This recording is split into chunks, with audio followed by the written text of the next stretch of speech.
This is an old sheath that I made about 3 years ago. It was one of my first wet forms, and just learning how to do the leather working and stuff. So it was quite rigid when I first started with it, but after the oil and beeswax and all that, it got to be quite flexible, and so I didn't feel safe using it with the knife, so I just put it away. But I think it's still usable. I like this little companion, and I've really enjoyed it. It was my introduction into Mora knives. It's the Companion HD Carbon. I went with the heavy duty companion for the thicker blade. What I didn't know at the time was that the HD actually has a bigger handle than the normal companion. So that worked out really good. That was a bonus that I didn't know I was going to get. But I think that I can combine these two. I believe that will make a cut there, and I can slip this in like so and trim off the end where the companion sheath will fit through there, and then this can be worn in either cross draw, or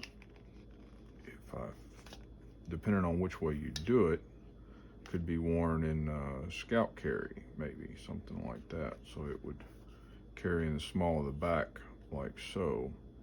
It'd be upside down, but I guess that was an option. My main thing is the cross draw. I really prefer that carry method. And this knife, I mean, it's, as soon as I picked it up, I fell in love with it. I mean, it's everything that I need a knife to do, all the knife duties. I mean, I did baton it one time, but that was just to see if it would hold up. I like the snap retention of the sheath, but carrying it on my belt, you know, it can be a little cumbersome sometimes.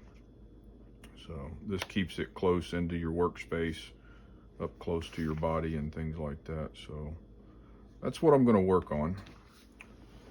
So up to this point, over the last 3 years, a part of my journey into bushcraft was to make all of my own gear, everything that I could make. Gear was pretty expensive, and I had time. So I started learning how to do leather working and things like that. I guess all of the leather that I work out of comes from Hobby Lobby. This is a little bit thicker, and then what I had made this sheath out of was this here, and it's a little bit thinner. Now it wet forms really well. It's fairly easy to wet form, but you can see it's a little bit thinner than typically what you'd make a knife sheath out of. But I was learning, and so this is how, you know, we kind of stand on top of our failures instead of being smothered by them. So we try to reclaim things like that may have not worked out quite so well, but we can generally put them to use in the future. So I started making my own gear and things like that, and it was really beneficial. It's a lot more deeper connection to the activities and you know, the outdoors and things like that, plus the self-reliance aspect of it. If I make it, then I can generally repair it, or if I lose it, I can duplicate what I did. So there's a lot of things that you might be able to add certain aspects of things or delete certain aspects of things that you can't find or maybe don't want out of production items. This is about the best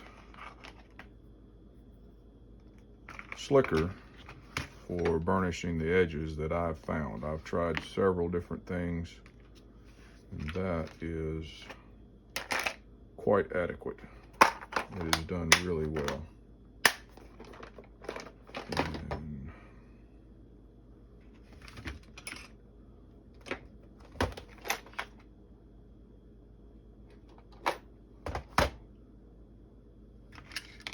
I did pick up a little tooling, but what I was looking for is this. This curved blade is really good for making straight cuts, push cuts, and working back and forth. It doesn't do curves very well, but this design blade works really good for straight cuts and working back through. Ideally, I want to try to cut through the leather in one cut, but very rarely does it work out that way for me.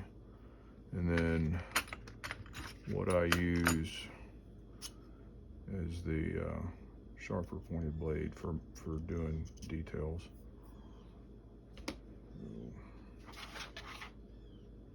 Let's get this measured out, and I'll bring you back here in a second once I get everything marked out where I want to cut. So I think I've got it marked out where I want it. I've made a tick mark in there because it has a retention clip, and so I've tried to estimate where that is on both sides, and then the width of it, mark that, and then also where I think I want to cut it off right here. And I'll undo this stitching and save that. That can, you know, we can unstitch that and then restitch it.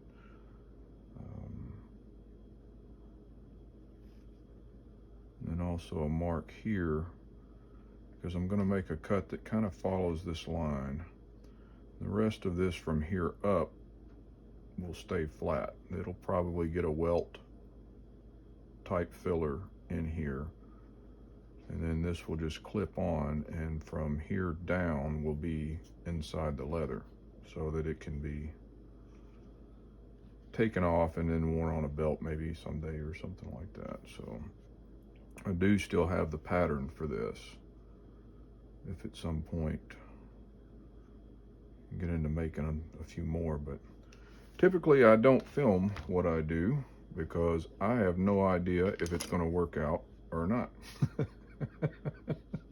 And by the time I'm finished and it all works out, I'm like, man, I wished I would have filmed that. So that's where we're at today. So I'll do some work on this and bring you back in a minute.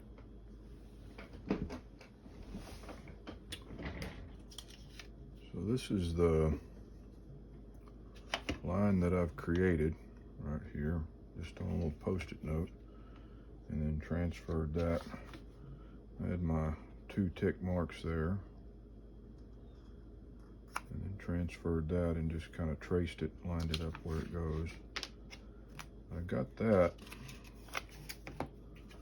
by simply estimating where I think the leather's going to be on the sheath when I make the cut. A lot of what I do is just estimation by eyeball. I've found that to be really quite reliable. It's a skill like anything else, and it takes time to develop, you know. But in the field, you really don't have access to a lot of precision measuring devices. So training your hand and your eye to make the estimations, I think you'll find that it's really a reliable skill. And so I just took my fingernail and traced the bottom side of that around like so, and then cut that and was able to transfer that line. Now I don't know that that'll stay. I may end up just cutting it off at a straight angle, but this gives me the option if this flap wants to roll out or something, then I can trim it off. But I wanted to have that option because I'm not really concerned with what's going to be behind there. But so we'll get started.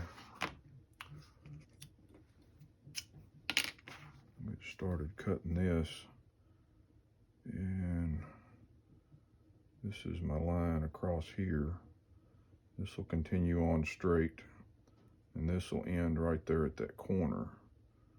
So I'm going to cut this, and this is a 2-needle saddle stitch.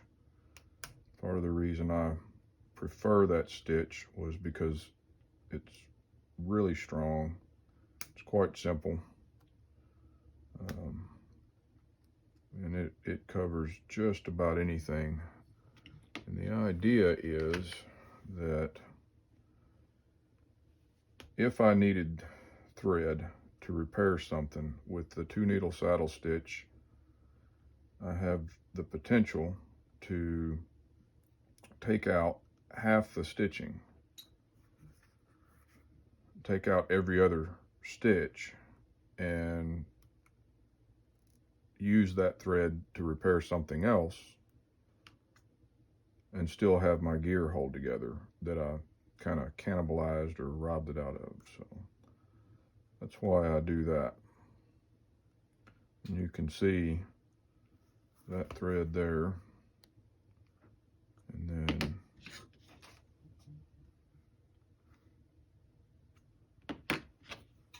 cut this one here and that one there.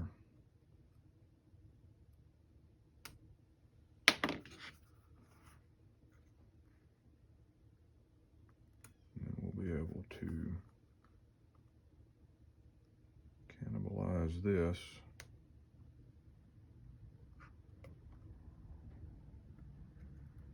And so the process of the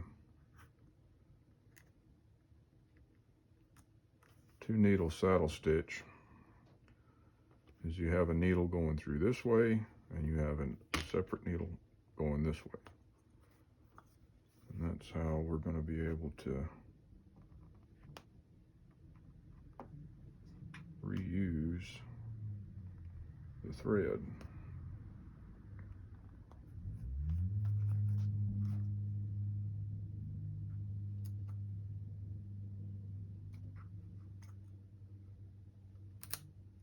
And this was all glued together, so I'm not going to have any issues. I use regular contact cement weldwood that I get at the hardware store. It holds really well. I've used it for years. I knew it was reliable, so that's what I went with. It really helps in the assembly process to be able to glue your components together. It kind of holds you, because I don't use a stitching pony or anything like that. I hold everything by hand, and I can set the tension. And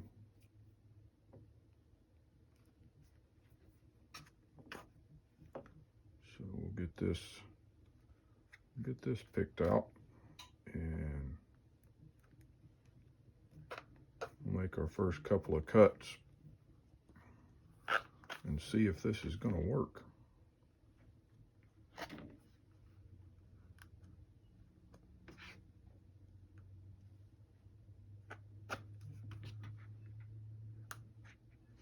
Installation is reverse of removal.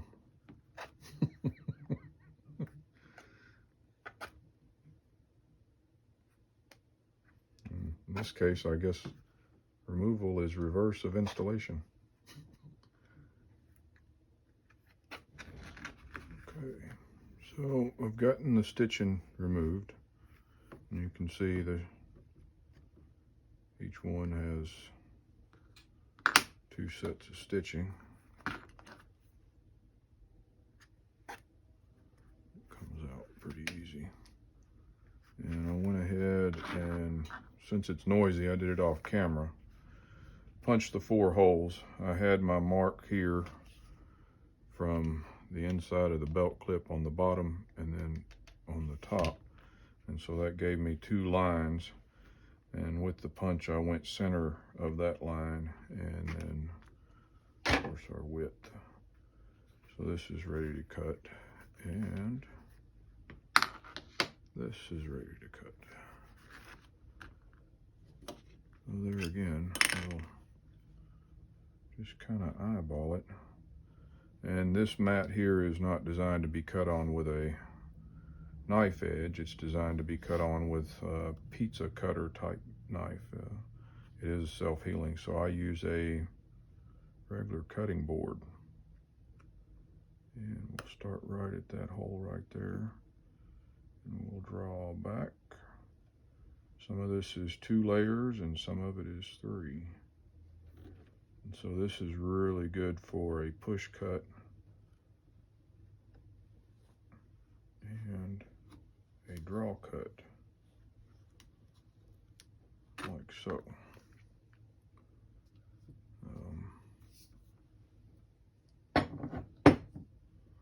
I do keep a small strop and jeweler's rouge in here so that if this gets dull, I can just run it on this drop for a minute. So that's a handy part of the kit. And then also, if you get into a situation where you just need to trim the edge off of something, this is really good to just rock forward like so, and just kind of, you know, in a stable manner. There are other things like edging chisels. This is one that I made. I bought a set of chisels, and these were for doing the whip type stitching around the edge and everything, and that I never used them, so I actually turned this one into a chisel where I can bump it like so and just cut straight down. It's a one-sided chisel, so you get a straight edge, and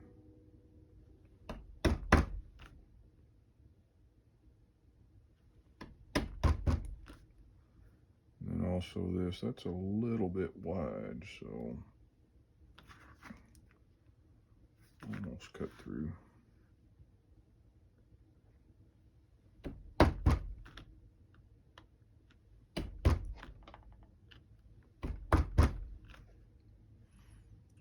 So I think we'll finish this up like so.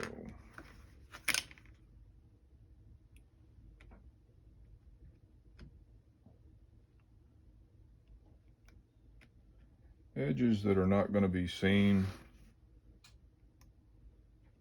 it's not so critical for it to be cut in one pass. If it's going to be an edge that you're going to sand and finish out and burnish and all that stuff, it makes it a little bit less work to cut it all in one pass.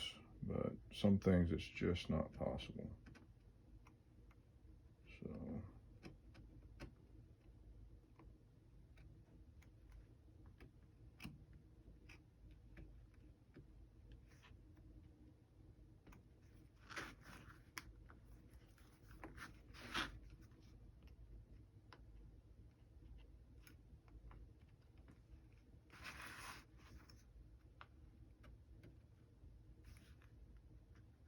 yep, keep your fingers out of the way.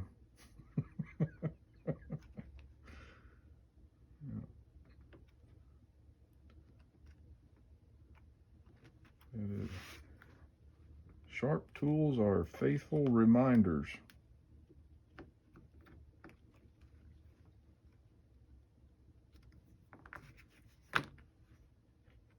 So this might be a little bit barbaric at the moment, but I think if it works out, we can dress those edges up. Because like I said, I'm gonna slide something in here all the way down to this cut, and I'll add some extra stitching and stuff like that, so we're good. There's still a little bit of dressing up to be done if this works. And so this one, I need a sacrificial piece.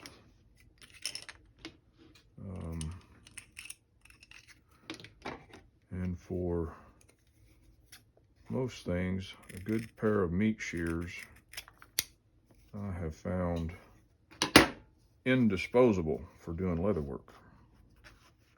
Especially the thickness leather that I work with. I'm not working with anything terribly thick, so.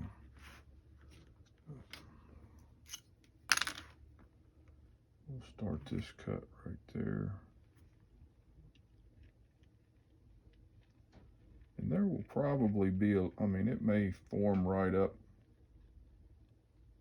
I may have to do a little wet forming to it, I'm not sure.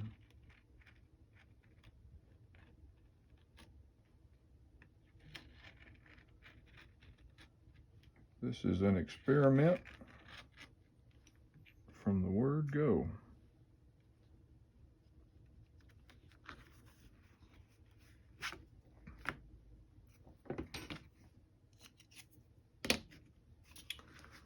So let's see what we've got. I'll slide that in there.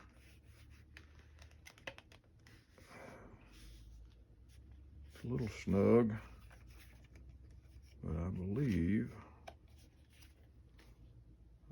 it'll go. I need to cut a little bit more here.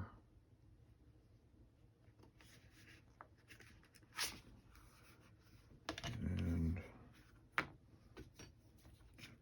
we'll reinsert this.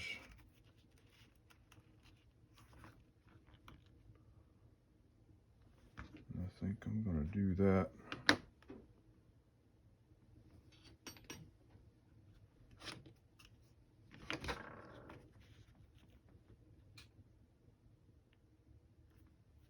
I think I'll finish this off with a punch.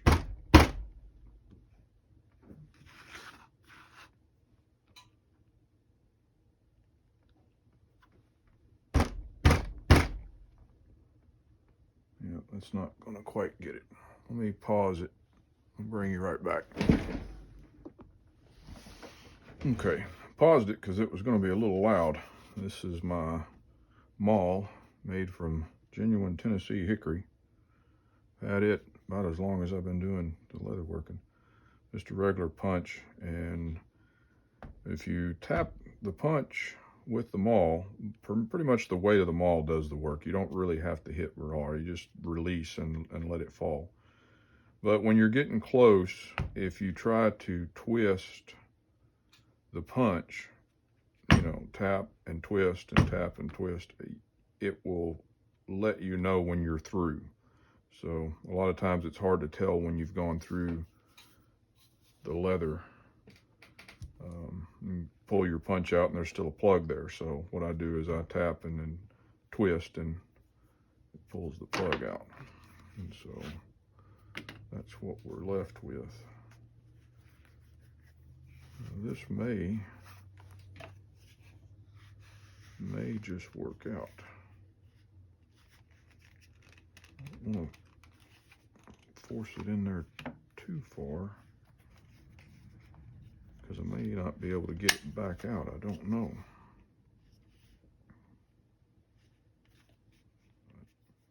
It looks like I'm gonna have to undo this stitching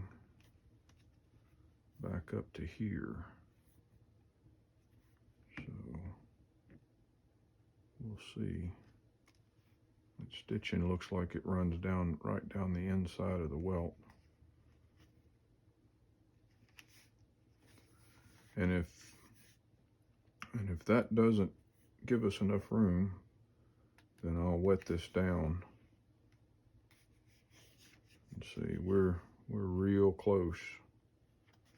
I just don't want to force it.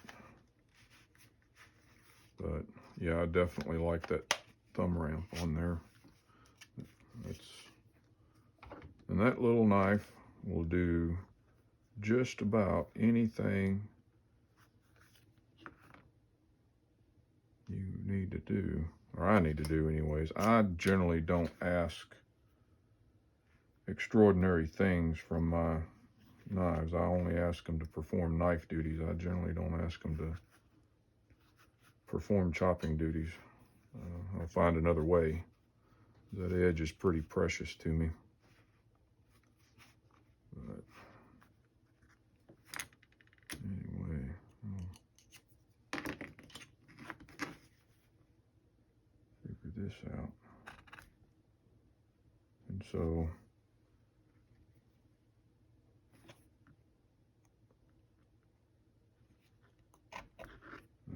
that one.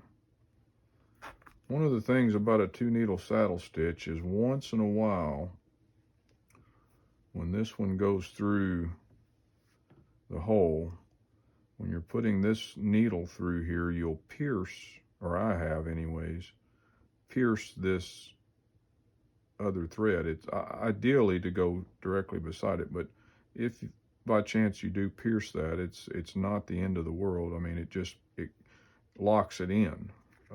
Really what it does, in my opinion. But in taking it out, that may make a difference in which one you have to do first. It's a very strong stitch. I like it.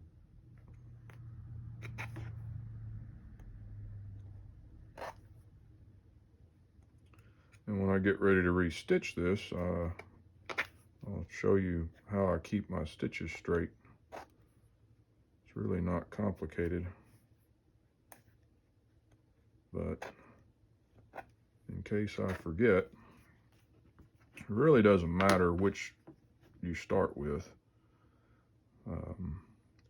But when you put this one through,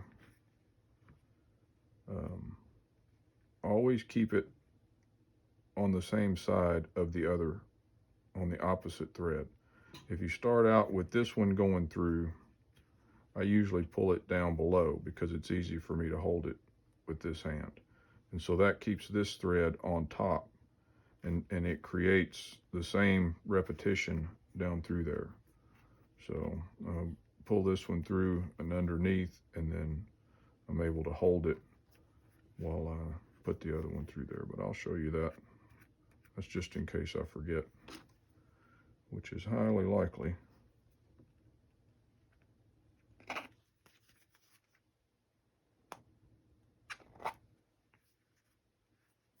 Let's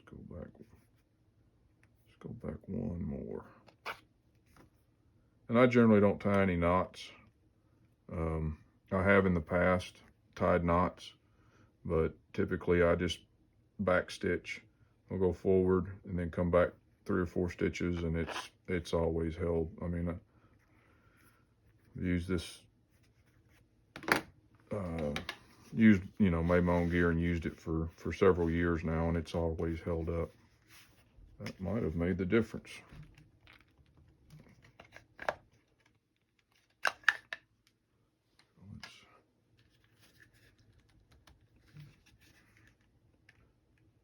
I believe that's going to work. May wet it down a little bit, but I like modifying things in such a way so that they can be disassembled and put back into their original condition. So I think that's going to work. So now what I'll do is to cut the piece that's going to go in here, and I'll stop it at the top of this because I've got back here. So I think I'll stop that about right there. So this is the piece we're going to use. It's the same thickness as what I'd used before. I think it's probably 4 or 5 ounce, and then this other is 5, 6 ounce, something like that. They don't give any information like that on the Hobby Lobby leather, so I just kind of had to guess, measure it, look online and figure out what thickness corresponds to that particular ounce leather. I think in the future, I've got a Weaver leather catalog that I think I'm going to order from in the future. Now that I know what thickness leather that I like to work out of. In the beginning, it's not a bad thing in my estimation to start with a thinner leather. It's more user-friendly. It's easier to punch the holes. It's easier to get the needles through and things like that. So there's no harm in starting with a thin leather. It wet forms really easy, and so you get a lot of practice. Some of the other leather can be temperamental, or has been for me. The thicker leather tends to not want to wet form very well by hand. It really needs a kind of a press form setup. So, and I generally just work everything by hand, wet it down and work it with my fingers and stuff. So, all right, that's gonna go right down in there.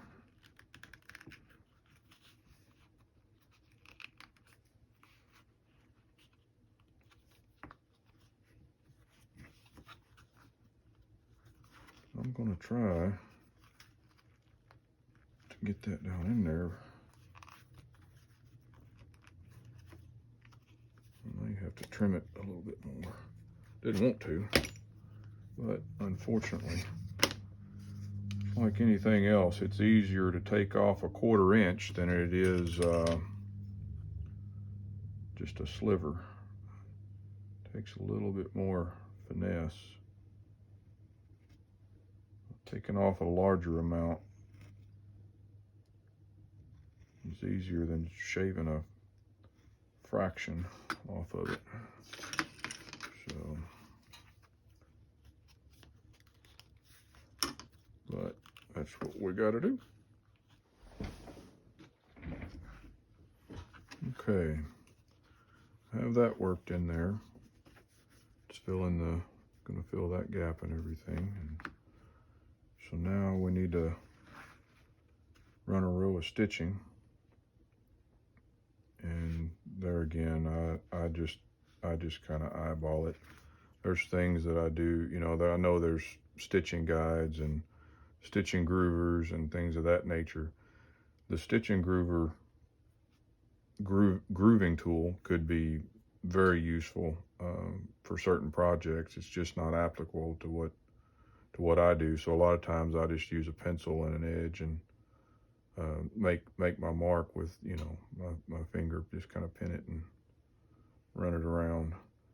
And it's uniform enough that, you know, most of the time, I mean, unless you put a measuring device on there, it's not gonna be noticed. So, you know, just try to match that and then come over here and run like this. It's a little easier to do if you can lay it down, but do that. I won't stitch around here right now. The next thing we come to is stitching chisels. As I'd mentioned before, the ones that they had didn't suit me. So in true homemade fashion, I made my own stitching chisels out of old dull spade drill bits and a Dremel tool. Just took my time and cut the notches in there.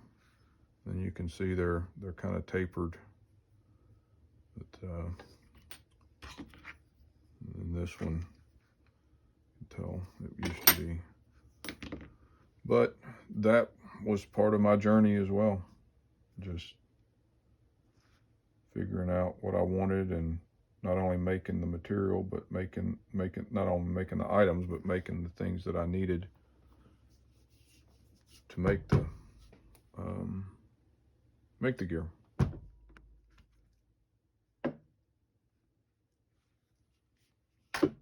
I'm setting this up just to match the same pattern.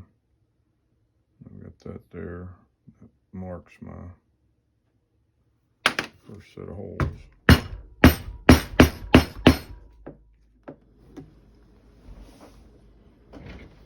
Okay, got everything punched all the way through. I'm ready to start stitching. I have several different types of needles for different things. These kind of have a triangular shape on them. I guess they're particular for leather stitching. Part of the way that I have learned to get the thread started in the needle is I take and just kind of flatten out the last little bit with the needle. Just kind of drag it across the end. It's waxed cotton thread, so it kind of holds its shape, and that flattens it out just a little bit. And because of the oval shape of the needle eye, makes it a little bit easier to get the thread started.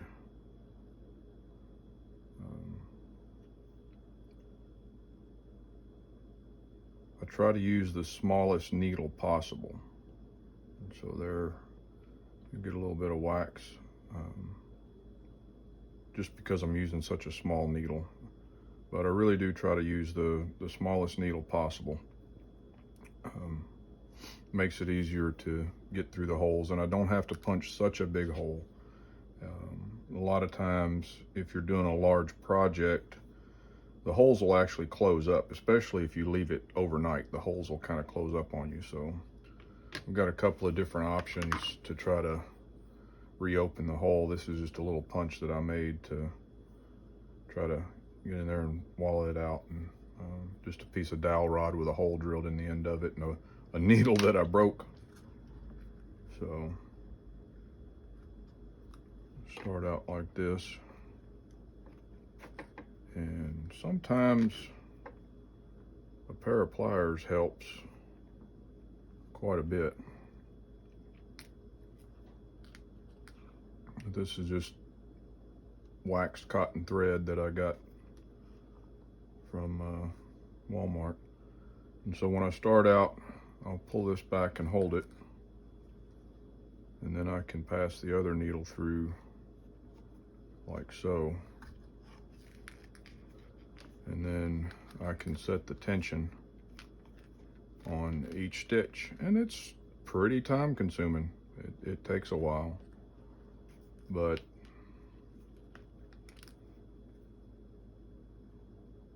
provided that you just do it the same way every time, it doesn't matter. I pull the thread to one side and just try to maintain that all the way, and that keeps the stitches uniform. Otherwise you'll end up with kind of a zigzag, an irregular pattern. And even though my stitching chisels really can't, I was very precise with it, but I mean, even if it's off a little bit, if you try to make your own, the human eye is just not going to pick it up. I'm a fairly detail-oriented person, and you know, I can't see it. So we'll work on getting this stitched.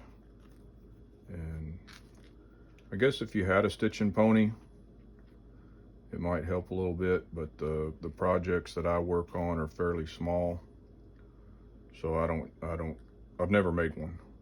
So it doesn't matter whether you pull the thread this way or whether you lay it over this way and hold it. As long as you do it the same way every time, you'll get the uniformity in your stitching and everything like that. And then once the stitching is finished, I usually take a small hammer and set the tension. It evens out the tension between the stitches, and it also sets the stitching down on the leather a little bit. So I'll get this stitched up and show you what I got when I'm done with it. So I've got that stitched up, and I'm ready to cut the hole in here, but I'm going to stitch around this first. Another thing I commonly do as far as establishing a stitch line, I can take my chisel and just run right around that. Same thing on the other side, and then like so,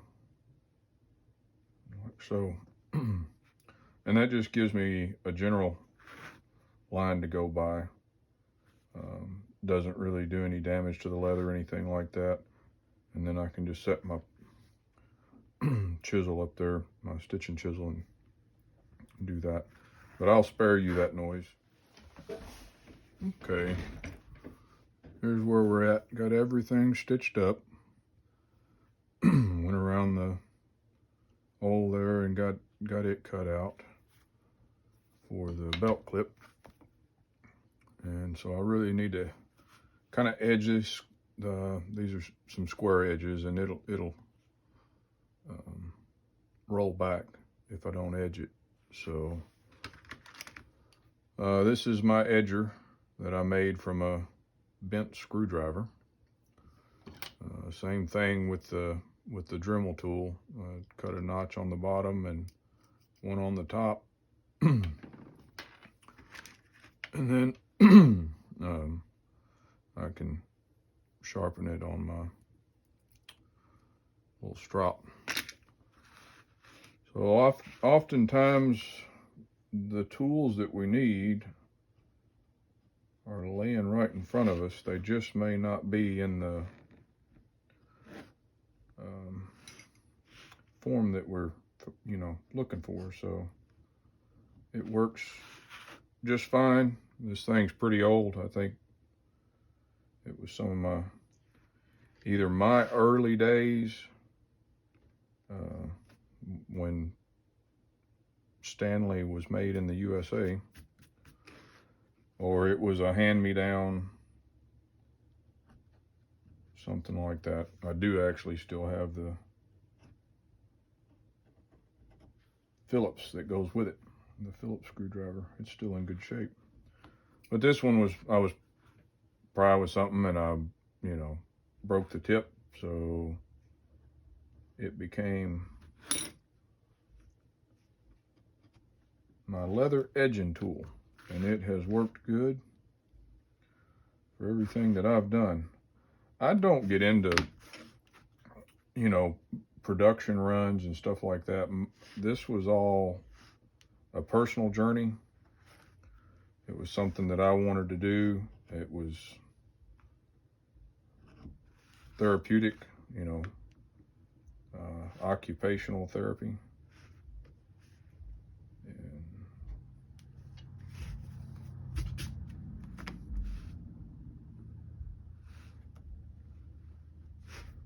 just like in olden times, make it yourself or do without. So that's edged up, and then we'll start right here, and I need a little something to put down in there, and so we'll edge that up. This leather's gotten soft. That neat's foot oil is all I've ever put on it. I don't think I've ever put any beeswax or mink oil or anything like that. I mean, I wet formed it, but I carried it quite a bit until it got to where I was fearful of the tip coming through there. So typically I'll give myself about 6 times as much thread as whatever one length of that I'm stitching. If I'm stitching right here, I'll measure it out. I just lay the thread out there and measure out one length, and then I'll get about 6 times that. If it's just 2 layers that you're going through, then 4 or 5 times the distance is generally adequate. And 3 layers goes 6 times the length, and I end up with a piece left over about like that on each one. So, well, I think this is ready. I'm not going to stitch that up until I actually get the sheath in there. I need to edge this.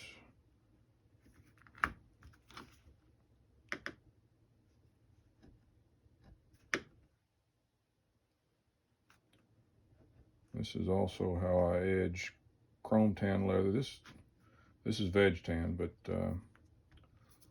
this is also how I edge the chrome tan leather.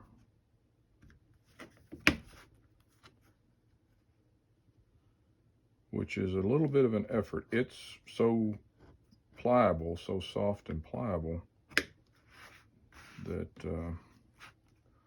chrome tan does not want to edge well. So I lay my thumb down there and kind of give it some resistance, and then, so that's where I learned to do this like that, and just kind of give it some resistance, and it'll work pretty good. So we'll lay that over there, and I may have to wet this down to get it in there.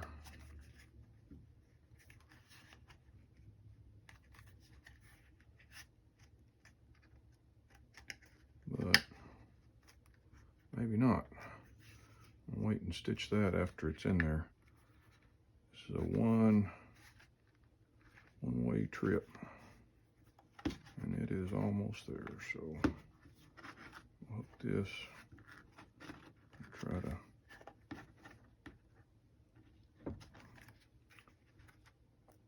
bingo, it is in there. Ragu, baby. And so it looks like I need to trim out just a little bit more right there, but I think I'm gonna leave it, and I'm gonna ask it to stretch maybe. I don't know, we'll see. I think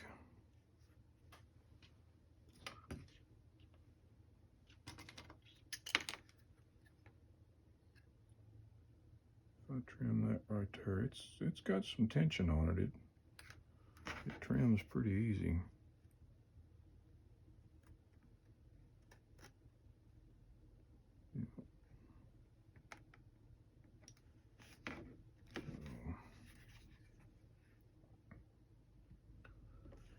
It's just all an experiment. Might work out, might not.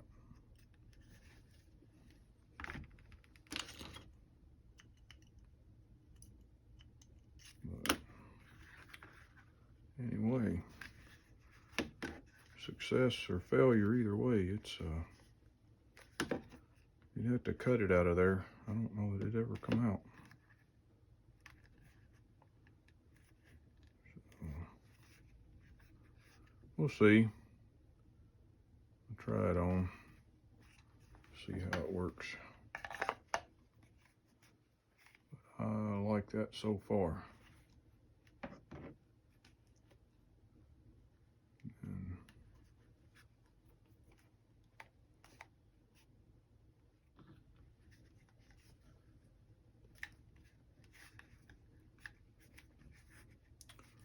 bingo. That's a bingo. I'll get that finished stitching, get that finished up, and I think that dog will hunt. Well, all right, friends. This is what I ended up with. Pretty pleased with it. I think it'll do just fine. I ended up changing the stitching pattern just a little bit because this was a little wider than the original. I just ran the stitch down there and came back up. Ended up restitching this corner. We'll probably end up putting some dye around here with a Q-tip, something like that.